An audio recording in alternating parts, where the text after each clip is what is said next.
정용실의 뉴스 브런치. 여러분의 의견을 기다립니다.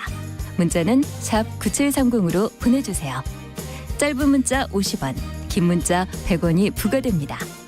KBS 모바일 콩, 유튜브를 통해서도 무료로 참여하실 수 있습니다.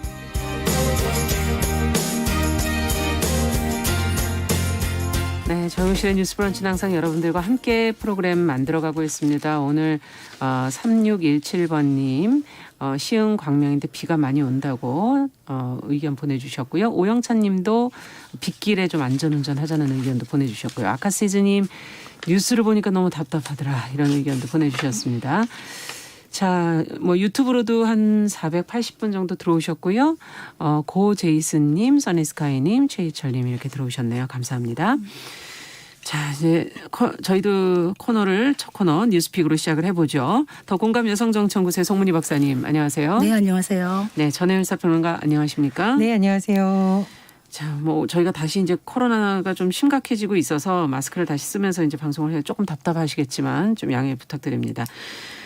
첫 번째 뉴스는 이 공수처장 후보 추천이 결국 불발됐다는 보도가 나와서 이유가 무엇인지, 그럼 앞으로는 어떻게 되는 것인지 좀 하나하나 좀 살펴보도록 하죠. 송 박사님께서 좀 정리해 주시겠어요? 네, 어제가 공수처장 후보추천위원회가 3차 회의를 했는데요. 네. 이 어제 18일은 더불어민주당이 데드라인으로 정한 날짜였습니다. 네. 근데 결국 결론을 내지 못하고 사실상 활동을 종료했습니다. 어제 투표에 들어가서 이제 3차례 투표를 했는데 네. 7명 중에 6명 이상 득표를 해야지 추천이 가능한데요. 네네. 추천 그 중에서 대한변협이 추천한 김진욱 헌법재판소 선임 연구관과 네. 추미애 장관이 추천한 전현정 변호사가 각각 5표를 얻었습니다만 거듭된 투표에서 6표를 얻지를 못했기 때문에 그냥 넘어간 겁니다. 네. 그래서 여기에 대해서 야당 추천위원들은 후보를 재추천하기 위해서 또 회의를 하자라고 얘기했지만은 위원회 결의로 더 이상 활동을 하지 않기로 한 겁니다. 만약에 추천위원 3분의 1 이상 즉 3명의 속개 요청이 있거나 국회의장이나 그 공수처장 후보 추천위원장이 소집을 요구하면은 회의가 다시 열릴 수는 있습니다만 네. 지금 그 야당인 국민의힘 빼고 2명 빼고는 나머지 5명이 다 활동 종료에 동의했기 때문에 다시 열리긴 힘들 것 같습니다. 여기에 대해서 이유가 무엇이냐. 더불어민주당은 이 반대표 2표를 늘 행사한 것이 야당 국민의힘이 아니냐. 그러면서 야당이 의도적인 지형 작전을 펴고 있다. 이렇게 비판을 하고 분노한다까지 얘기를 했습니다. 네. 그리고 국민의힘은 어떻게 얘기하냐면 우리는 계속적으로 더 회의를 하자고 했는데 여당 측이 멋대로 트위브를 박차고 나갔다. 그래서 논의를 지속해야 된다 이렇게 얘기를 하고 있는 상황입니다. 아마 지금 민주당은 야당의 비토권을 이렇게 무력화시키는 방안으로 공수처법 개정에 나서겠다고 공언을 했기 때문에 아마 앞으로 이 여야 간의 긴장 수위가 많이 높아지지 않겠나 이런 생각이 듭니다. 네. 저희가 이제 몇 번 언급은 해드렸었지만 여당이 이제 공수처법 개정하겠다는 입장이 이제 솔솔 나오지 않았습니까? 근데 더구나 지금 후보 추천이 불발되기까지 한 과정, 또 공수처법 앞으로 또 어떻게 될 것인지 두 분의 입장을 좀 들어보도록 하죠. 저는 사실은 국회에서 가장 좋은 것은 협상을 하고 타협하고 가장 그렇죠. 좋은 안을 내고 기존에 있는 법을 근거로 하는 것이 가장 좋습니다. 그런데 이 공수처 출범의 법정 시한이 7월 15일인데요. 예. 4개월이 지나도록 아직까지 이렇게 되고 있는 면이 굉장히 안타깝고 그래서 아마 여당에서도 이러다가 계속 시간만 가겠다 싶어서 법을 개정해서라도 이걸 해야 되는 거 아니냐라는 것입니다. 참고로 관련 사무실이나 이런 것은 이미 다 마련된 상황이어서 예. 이낙연 대표가 거기 방문한 뉴스도 나오고 그랬어요. 예. 어쨌든 법정 시한이 지금 지난 상황인데 저는 이제 이 국민의힘에서 비토권을 행사하는 것은 뭐 법적으로 권한이긴 합니다만 이제까지 진행된 과정을 쭉 볼 때 네. 정말 이게 혹시 시간 끌기라는 전략을 쓰는 게 아닐까라고 좀 생각을 해볼 만한 지점이 몇 개 있는데 첫 번째로는 일단 공수처처장 후보 추천위원을 계속 추천 안 해서 민주당에서 데드라인 막 난리쳤잖아요. 법 개정하겠다고. 그래서 언론에서는 이것을 지각 추천 또는 태업 이렇게 표명을 했습니다. 두 언론사 사설에서 쓴 표현인데요. 일단은 출발부터가 야당의 비협조로 인해서 늦어진 것은 어쨌든 팩트죠. 자, 여기까지는 그렇다 칩니다. 이제 두 번째로 그래서 공수처장 후보 추천위원회 위원을 추천했는데 이 과정에서 또 논란이 일었던 것이 뭐냐면 네. 공수처는 괴물이라던가 특정 정치인으로서 사실상 활동했었던 정당에서 활동했던 인물을 국민의힘에서 추천을 한 겁니다. 네. 이랬을 경우에는 정치적 중립성을 계속 여야 모두 강조했던 공수처장 후보 추천위원회의 자격이 있냐 논란이 좀 일어날 수밖에 없는 부분이죠. 이렇다 보니까 야 정말로 야당이 이 추천위원회를 통해서 좋은 사람을 뽑으려고 하는 건지 아니면 이런 권리를 좀 행사를 넘어 남용을 해서 자꾸 시간을 끌어서 결국은 안 되게 하려는지 논쟁이 일어난 지금 시점이라고 봅니다. 그래서 아마 여당의 지금 고민이 굉장히 깊을 것 같은데 어쨌든 저는 이런 맥락에서 볼 때 지금 국민의힘에서 정말 공수처를 만들고 처장을 하려는 것인지 아니면은 아닌지에 대해서 다시 한번 좀 입장을 정확하게 밝혀줬으면 좋겠다 그런 생각입니다. 네. 그 당연직 추천위원으로 들어가는 대한변협의 이찬희 회장이 있습니다. 예. 이번에 이제 이 후보를 보면은 대한변협에서 추천한 이 사람들이 한 명은 5표, 2명은 4표 이런 식으로 올라갔습니다. 일단 네. 3명이 다 마지막까지 어쨌든 많은 득표를 했는데 이찬희 변협 회장이 어떤 말을 했냐면 많은 문제점에 대해서 얘기를 했거든요. 중립성이 보장되어야 될 추천위를 정치적 대리 싸움의 장으로 만든 것이 문제다. 네. 이렇게 얘기를 해서 이 부분은 여야가 정치적으로 합의를 해야지 추천위에다가 공을 넘기는 거는 무책임하다 이런 얘기를 했습니다. 그래서 어떻게 보면 또 다른 말도 이제 개인적으로 한 이야기가 법조인은 법치를 해야 되고 정치인은 정치를 해야 되는데 그렇죠. 이 추천위 구성 자체가 좀 정치적으로 운영되는 부분이 있는 듯해서 많이 마음이 그렇다 이런 얘기를 들었는데 지금 추천 이 부분에서 아까 얘기했듯이 뭐 지각 추천 이런 얘기를 하고 여당에서는 침대 축구라는 얘기를 해요. 그것도 무슨 말입니까? 들어누워 있다는 거죠. 축구를 못하고 그냥 들어누워 있다는 건데 침대 축구한다 이렇게 비판을 하고 있는데 국민의힘이 말하자면 침대 축구를 했다고 치면 더불어민주당이 어떻게 반응을 할 거냐. 아예 침대를 빼버리겠다는 거죠. 그게 지금 공수처 이제 의결수를 바꾸는 거죠. 지금 6명이 아니라 5명 정도로 찬성하면은 추천할 수 있도록 지금 개정안을 바로 시행을 하려고 지금 본회의 통과를 하겠다 이렇게 나오고 있는데 네. 이거를 국민의힘이 막을 수가 없어요. 이 지금 상황에서는.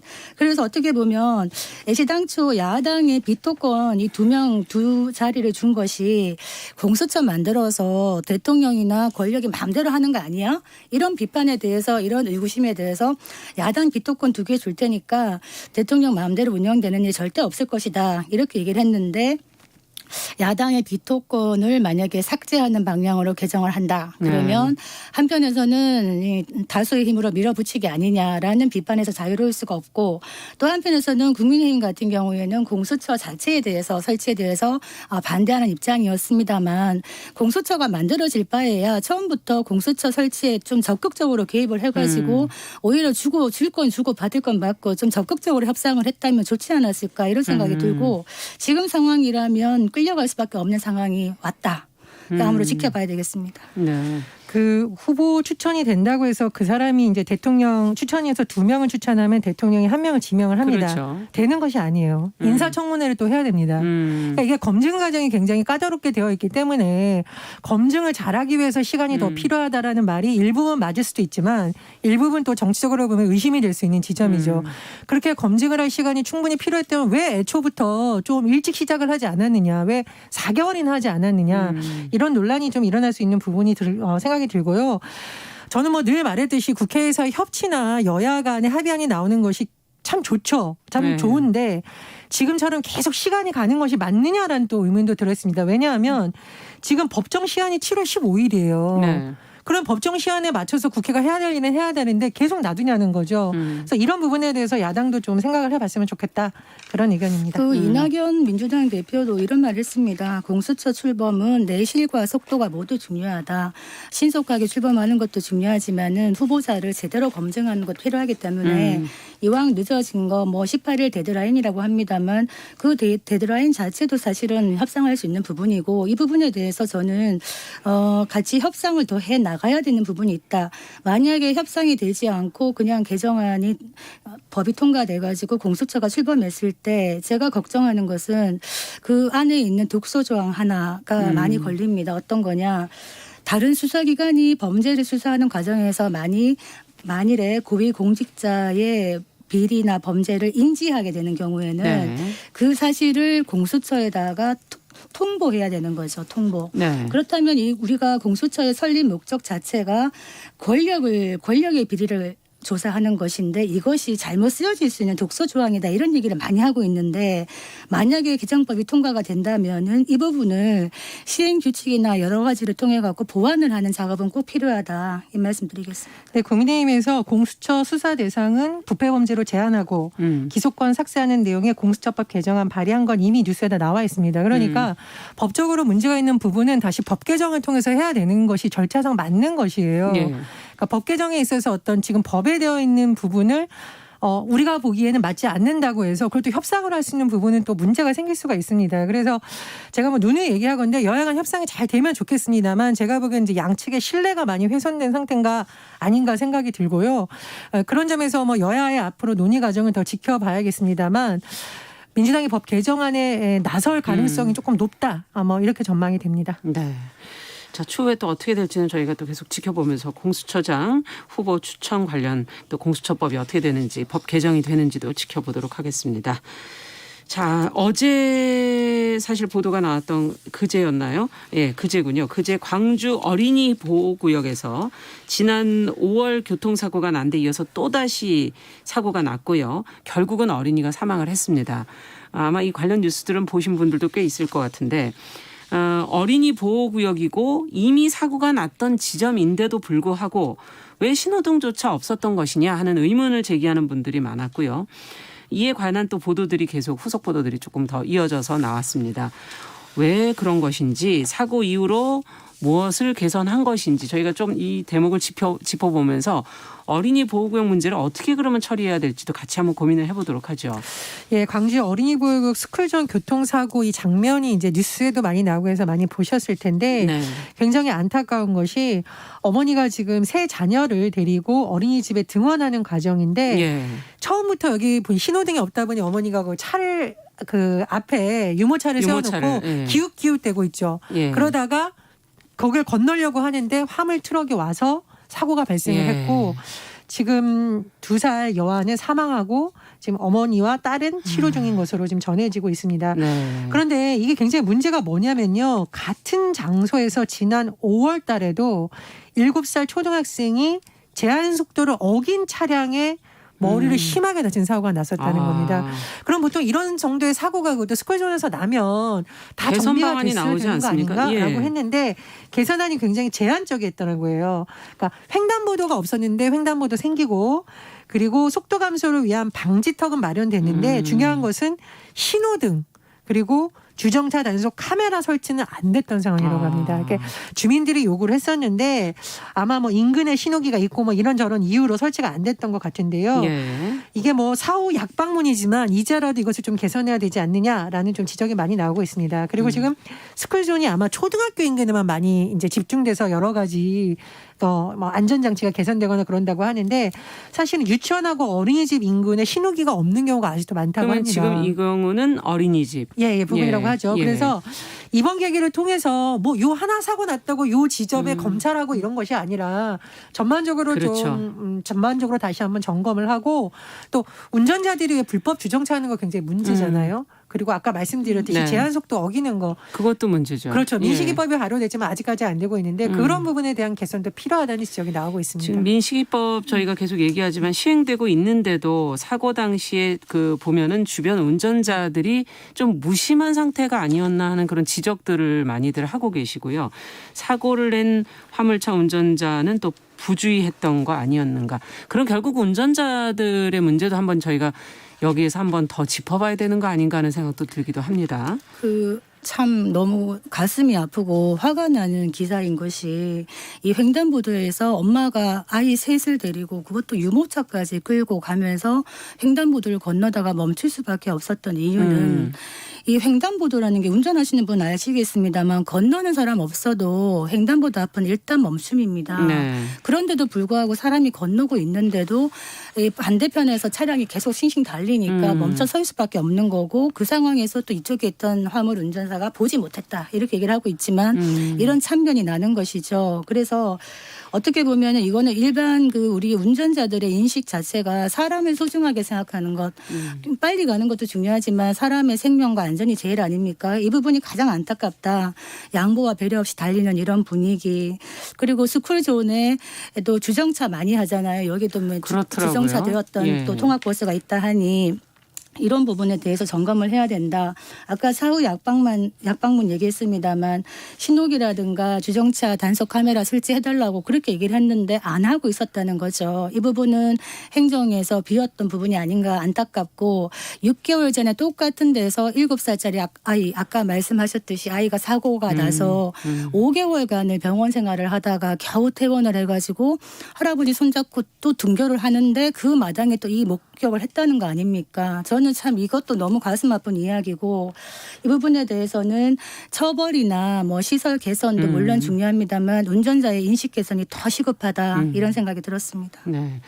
어떤 것들을 좀 더 챙겨봐야 될까요? 그 민식이법을 놓고 찬반 토론이 많이 벌어졌었고 대부분의 운전자들이 처벌 강화에 대한 사실은 굉장히 이렇게 관심을 많이 가졌는데 또 다른 내용이 들어가 있습니다. 이게 도로교통법상 어린이 보호구역에 뭐 과속 단속 카메라 달고 방지턱, 신호등 의무적으로 설치하도록 개정이 되어 있어요. 예. 근데 어떻게 보면은 사람들이 교통사고에 대한 처벌만 관심을 쏟은 거지 이 부분에 대해서는 아직까지도 좀 속도가 느린 게 아닌가 생각이 듭니다. 그래서 제가 아까 말씀드렸듯이 지자체에서 이런 사고가 나면 난리가 나고 그 일대만 자꾸 집중 점검해서 언론이나 뭐 시민들이 감시하면 아 이렇게 했다 그럴 것이 아니라 다른 지역에서 유사한 사고가 일어날 수 있잖아요. 그렇죠. 그래서 전망을 좀 다시 한번 점검하는 그런 것으로 삼아야 된다고 생각을 하고요.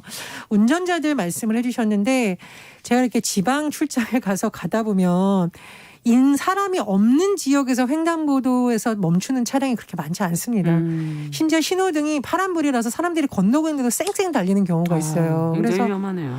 정말 안타까운 현실이지만 저는 이 단속 카메라에 대해서 뭐 비판 의견도 있습니다만 좀 운전자들의 주의를 환기시키기 위해서 오히려 이런 필요하죠. 위험 지역에는 카메라도 좀 적극적으로 설치해야 되는 건 아닌가 그런 생각이 듭니다. 자, 앞으로 좀 개선되길 저희도 기다려 보면서 또 후속 뉴스가 나온다면 또 챙겨보겠습니다. 마지막으로 정부가 영재학교 과학고 입학 전형 개선 방안을 발표를 했는데 2022학년도부터 학생이 영재학교에 중복 지원하는 것을 지금 금지한다는 내용이 관심을 그중에서 또 모으고 있는 것 같습니다. 어떤 내용들이 담겨 있는 것이고 이 부분에 왜 관심이 집중되고 있는지도 저희가 좀 살펴보죠. 네, 학부모님들 관심이 많으실 것 같아요. 그 영재학교가 있고 과학고등학교가 있습니다. 네. 지금 중학생들은 아마 초등학교 때부터 준비를 하는 걸로 알고 있는데 예. 여기가 이제 과도한 입학 경쟁이 있고 사교육을 심하게 한다. 예. 이런 이야기가 있어 왔죠. 그래서 현재 지금 중학교 2학년이 고등학교 입학하는 2022학년도부터는 예. 입학 전형을 개선할 거다. 교육부가 어떻게 바뀔 거냐. 일단은 그 지금 8개 전국에 영재학교가 있거든요. 네. 이거를 학생들 간의 중복 지원을 금지합니다. 한 지금은 군데밖에 지원을 못한다는 그렇습니다. 얘기군요. 지금은 다 중복으로 할 수 있기 때문에 네. 중복 합격자가 나면은 입학 경쟁률도 올라가고 또 뭐 학사 운영이 힘들다 이런 얘기를 하고 있는 것이고 네. 또 이 아이들이 이제 고등학교 입시를 위주로 생각하다 보니까 정상적인 중학교 생활을 하기 힘들다. 그래서 그 영재학교에 가는 전형 기간을 3월에서 8월에서 지금은 3월에서 8월까지 되어 있는데 이거를 6월에서 8월로 단축하는 거죠. 그다음에 과학고 같은 경우에는 8월에서 11월까지가 전형 기간인데 9월에서 11월로 단축을 하는 겁니다. 그러네요. 그리고 중장기적으로는 영재학교와 과학고의 입학 전형 시기를 일원화하겠다. 이런 생각도 하고 있고 네. 또 중요한 것이 학생들이 관심을 가져야 되는 게 영재학교나 과학고의 입학 전형 평가 문항이 있죠. 예. 여기에 지금 지필평가는 유지를 하지만은 어떤 단답식이나 이런 선다형 단답형 문항수를 많이 줄이고 우리가 흔히 말하는 열린 문제라고 얘기하는 정답 개방성이 높다. 그럼 주관식. 예, 또 어떻게 보면은 서술형 예. 이런 걸 늘리겠다. 그래서 이렇게 하면은 사교육의 어떤 폐해가 좀 줄어들지 않겠나 이런 얘기를 하고 또 하나는 지금 그 재학생의 한 70% 이상이 수도권 출신이라는 겁니다. 네. 그렇기 때문에 이 영재학교의 편중을 해소하기 위해서는 지역 인재 우선 선발도 확대하겠다. 지역 이렇게, 할당을 한다든지. 네, 이렇게 하고 있는 예. 것이고 지금 뭐 서울과학고는 일정 부분 하고 있거든요. 예. 그리고 지금 영재학교의 사교육이나 선행학습을 좀 억제하기 위해서 입학 전형 영향 평가제를 도입해가지고 이 평가를 해봐가지고 어떤 컨설팅이나 행정적 처분을 하겠다. 우리가 이제 영재학교나 과학고를 가는 게 첨단 시대에 미래 먹거리를 짊어질 인재를 키운다는 설립 목적인데 실제로 보니까 의대를 더 많이 갔더라.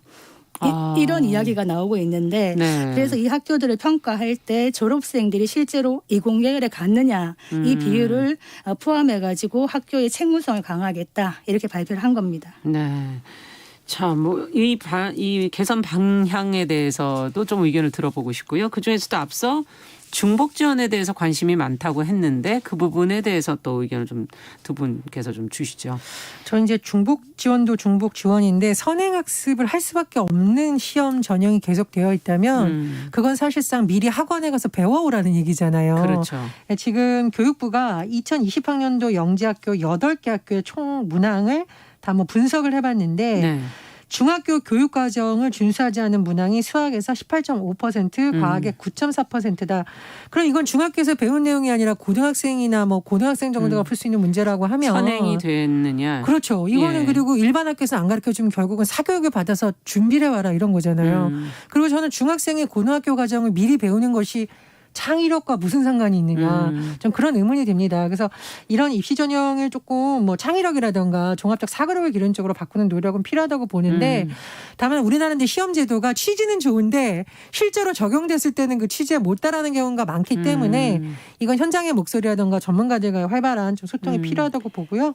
두 번째로 저는 이제 지역 쿼터제에 대해서 예. 아직까지 뭐 그 완전히 뭐 강제적인 쿼터제는 아닌 거 권고 정도인 것으로 보이는데 네. 확대가 될 필요가 있다고 생각을 합니다. 말씀을 드렸듯이 미리 사교육을 잘 선행해서 사지문답형에서 1번이냐 3번이냐를 잘 고르는 학생만이 사실 영재라고는 할 수는 없는 거죠. 네. 그리고 일부 학생들의 경우에 보면은 영어는 잘 못하지만 과학적 분야에서 뛰어나다던가 그렇죠. 아니면 수학은 잘 못하지만 논리력이 뛰어나다든가 여러 분야의 영재가 있을 수가 있는데 그런 학생들이 다 수도권에 몰려있다는 건 말이 안 되는 거죠. 이것도 어떻게 보면은 사교육의 영향이라고 볼 수 있거든요. 그래서 지역 인재를 좀 많이 확대해 주는 것은 또 여러 가지 면에서 긍정적이라고 봅니다.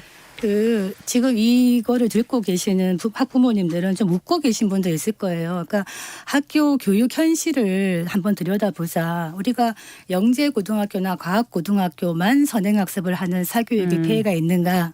솔직히 말씀드리면 일반 고등학교도 다 사교육을 하고 있어요. 거의. 그렇기 때문에 제가 늘 강조하지만 한국의 공교육이 무너지고 있기 때문에 사교육 시장으로 내몰리고 있다. 학부모와 학생이.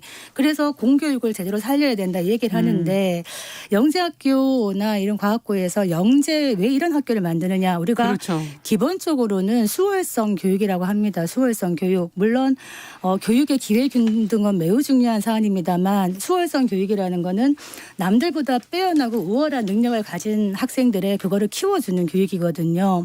우리가 아이들을 보면은 다 재능이 천차만별이고 타고난 능력이 다 다른데 실제로 교육부는 영재들이 사교육으로 만들어지고 있다라는 측면에 좀 초점을 맞추는 것 같은데 일정 부분은 그런 현실도 있습니다만 또 타고난 영재도 있습니다. 그렇다면 이런 영재들을 잘 관리하고 잘 키워서 어떤 미래 먹거리를 만들어내는 인재로 키워나가야 되기 때문에 이런 부분을 서열화를 수반한다 이런 얘기를 하는데 수월성 교육이라는 거는 일정 부분은 서열화가 수반될 수밖에 없는 부분이라 이것과 교육의 기회균등이라는 게 이게 약간 존재의 평면에 달리하는 부분이 있습니다. 그러네요. 그래서 좀 복잡한 이야기입니다만 기본적인 교육의 기회균등은 중요합니다만 이런 수월성 교육의 측면에서 영재학교나 과학고를 조금 더 문제가 있다면 개선하는 방향으로 불합리한 점을 개선하는 방향으로 가는 게 좋다 생각하고 또 하나 꼭 얘기하고 싶은 게 서술형 문항을 늘리는 열리면은 이게 뭐 창의력이 커지고 사교육의 폐해를 막겠다 이런 얘기를 하는데요. 이것도 사교육으로 갈 겁니다 아마. 왜냐하면 학원이 더 빠르게 움직이는 것이고요. 이게 창의력이나 서술형에 대한 어떤 그 교육이 하루아침에 이루어지는 것이 아니기 때문에 유예 기간도 없거든요. 그렇다면 또 다른 학부모와 학생들에게 혼선을 줄 수 있기 때문에 이런 부분도 조금 더 시간을 가지고 조금 뭐 기간을 둔다든가 좀 촘촘하게 설계를 해야 되는 게 아닌가. 저도 학부모 입장에서 한번 네. 답답한 마음이 듭니다. 네. 정말 공교육은 어떻게 해야 될지 근본적인 뭐 이 얘기를 하다 보면 오늘 하루가 다 가도 해결이 안 될 것 같아서 다음 시간에 한번 또 그런 내용이 있다면 한번 더 네. 짚어보겠습니다. 자, 뉴스픽 오늘은 여기까지 듣겠습니다. 전혜연 평론가, 더공감 여성정치연구소 송문희 박사 두 분 수고하셨습니다. 감사합니다. 정용실의 뉴스 브런치 듣고 계신 지금 시각 10시 32분이고요. 라디오 정보센터 뉴스 듣고 오겠습니다.